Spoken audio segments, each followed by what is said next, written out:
وتفرقنا من بعده تفرقا معصوما رب العالمين.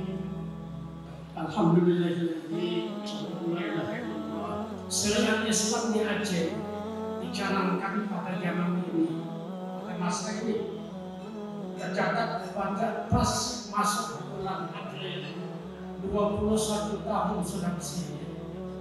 Hanya terpotong sekitar 35 tahun masa. Alhamdulillah suatu kehormatan dan semua pada materi kita ditunjukkan oleh para ulama. Tapi jika pada berbagai kesempatan harus kami walaupun tidak berdoa yang harus tempat para ulama untuk menjadi pencerahan bimbingan dalam rangka membangun kita nanti kita. Kami yakin dan percaya dengan arahan